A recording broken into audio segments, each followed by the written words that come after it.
Então, com isso, começa a nascer no conceito de escriba, de Torá, de sinagoga e depois de rabino. Então, o templo, agora começado a reconstrução, ele é bem inferior, bem menor que o de outrora. Então os sacerdotes, os levitas, eles ficam mais reclusos no templo. Com isso, os escribas eles começam a desenvolver outra prática. A prática fica reclusa também de apenas compilar rolos de Torá. E com isso cria-se uma academia de escribas. Então, tal que para as pessoas tornarem-se um escriba, tinha que receber a Teudat Semirá, ou seja, receber a autorização escribal para você ensinar. E com isso também, através deles, nascem os mestres, os grandes mestres, os rabinos fariseus. Então os rabinos, eles começam a nascer com a ideia de ensinar, de criar leis baseadas na Torá. Através eles faziam a exegese e começavam a ensinar as pessoas, os rabinos. Tão tal que esse período ele é muito elementar para a compreensão do Segundo Testamento, da Brit Hadashah. Ora, os rabinos então eles começam a ensinar de casa em casa, de comunidade em comunidade. Já estou falando agora dos netos dos cativos que voltaram para a Judéia. Então em cada comunidade agora tinha um rabino, um mestre, onde ensinava a lei, onde o intuito era de buscar a ensinar as pessoas a vontade de Deus. Então, tal que a vontade deles tinha que ir de encontro à vontade de Deus e nunca ser o oposto da vontade de Deus. Então, eles começam a se desenvolver como um povo, e através dos mestres é que essa prática ela vai começar a ser muito propagada, e ela vai desenrolando com o passar dos séculos, vai desenrolando com o passar das eras. Então nós vemos que claramente e fundamentalmente que os fariseus, os rabinos, os mestres, eles criaram escolas, e do lado das escolas tem uma sinagoga. Então a sinagoga, ou um Beit Sefer, a casa de estudos, eles também poderiam cultuar a Deus, não só no templo. O templo era o lugar fundamental, mais importante, pois na tradição era o local que comportava a Shekinah, a Kavod, a presença de Deus. Então na sinagoga eles também poderiam fazer duas coisas: estudar a Torá com os mestres e também cultuar a Deus. E um fator fundamental que chama muito a atenção é que através deles vai nascer, desses mestres rabinos, o conceito de Rav, de grande mestre. Vai nascer também outros grupos depois deles, que são os zelotas. Os zelotas ou os sicários. Zelotas em grego são os zelosos, os sicários, aqueles que põem a bainha para fora, o canivete, ou seja, aqueles que eram nacionalistas, aqueles que tinham um orgulho pelo seu povo, que não abria mão, que queria ver-se livre da dominação romana. Então estamos falando já do primeiro século antes da era cristã. E com isso também vai nascer os saduceus, que era a classe sacerdotal, que também agora já estavam mergulhados no helenismo, no modo de pensar, na filosofia da identidade grega. Então, os sacerdotes tinham aderido a essa identidade grega, eles já tinham abandonado a ideia de semitismo, a ideia de reclusão, de estar fechado como um povo que não recebia nada. Então também por outro lado, nós vemos os essênios. Os essênios também vai na mesma linha dos fariseus, só que a ideia deles é de se isolar no deserto, tão tal que para eles a ideologia deles era que a profecia que está no livro de Isaías era direcionada diretamente a eles. Eles eram a voz que clamava no deserto, tão tal que eles eram tidos como o grupo, os místicos, os ascetas de Qumran, do deserto da Judéia. Então eles ficaram muito famosos e conhecidos por sua rigidez, por sua forma estrita de viver, de praticar a identidade. Mas eles também têm uma relevância muito importante no pensamento do farisaísmo do primeiro século.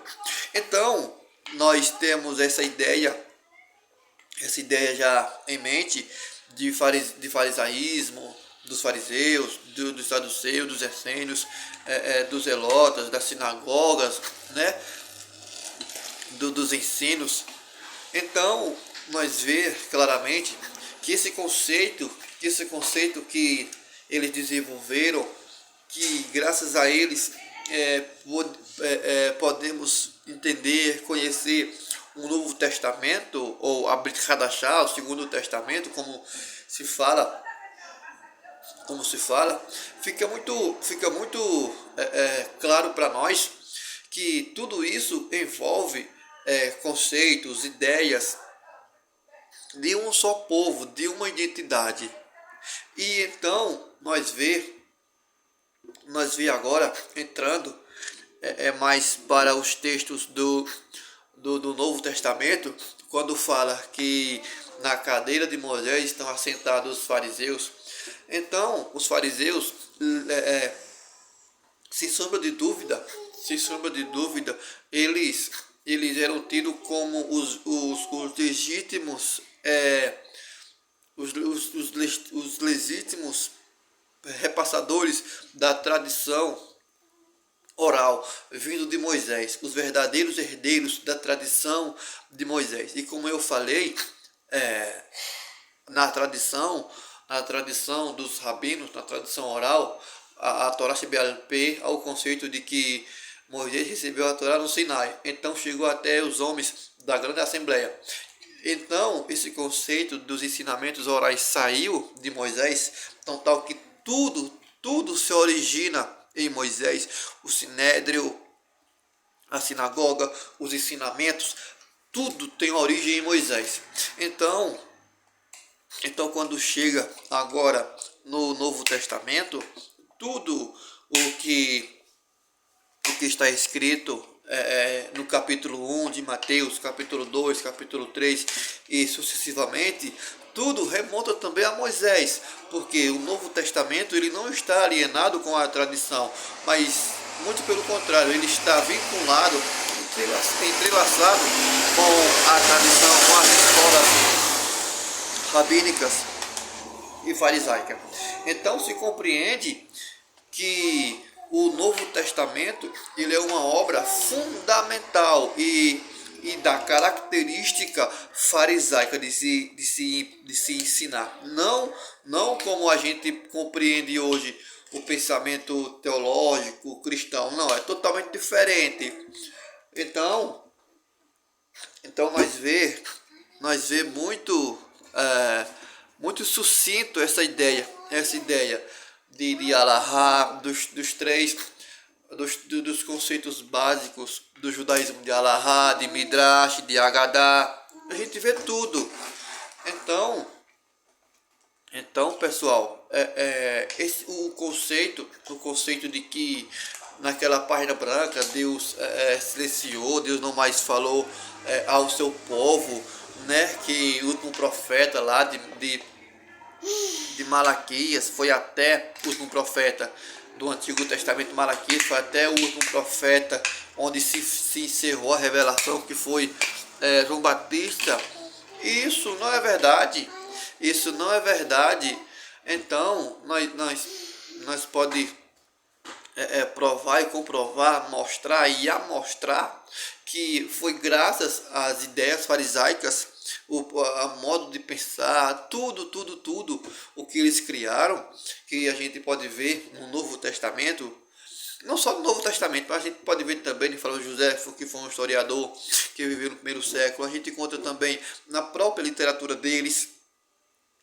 Então, pessoal, sem sombra de dúvida, eles criaram muitas normas, muitas regras duras, pesadas. Então, tal que eles desenvolveram com isso tudo, os homens da grande assembleia, que tudo começou através deles, o ensinamento deles, mas lembrando que a origem, que a raiz, ela nasce em Moisés, mas tudo começa a se expandir através dos homens da grande assembleia. E os homens da grande assembleia nasceram na Babilônia, ou a grande sinagoga, Esdras e Neemias, e com os profetas também, Ageu, Malaquias e Zacarias.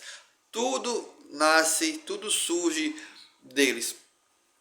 Então eles criam práticas para se pôr no cotidiano.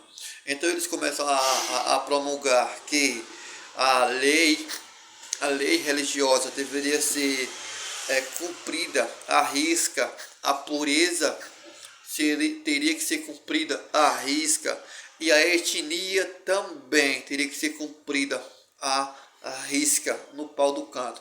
Então, para eles serem um povo reconhecido e fechado, não recebendo nada de fora e também não saindo, então a gente vê que no Novo Testamento essa ideia, esses conceitos são muito latentes, as ideias farisaicas, rabínicas. Por outro lado, em contramão dessas ideias, tem as pessoas, os teólogos de hoje falam que a igreja foi substituída,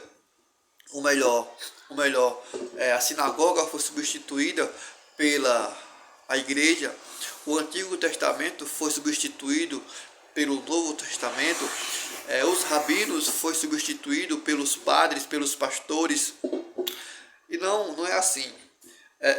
A gente vê muito enraizado a ideia semítica de judaísmo nas escrituras. Tanto que quando a época dos escritos nazarenos, eles não eram cristãos, muito pelo contrário, eles eram judeus. Então, você acreditar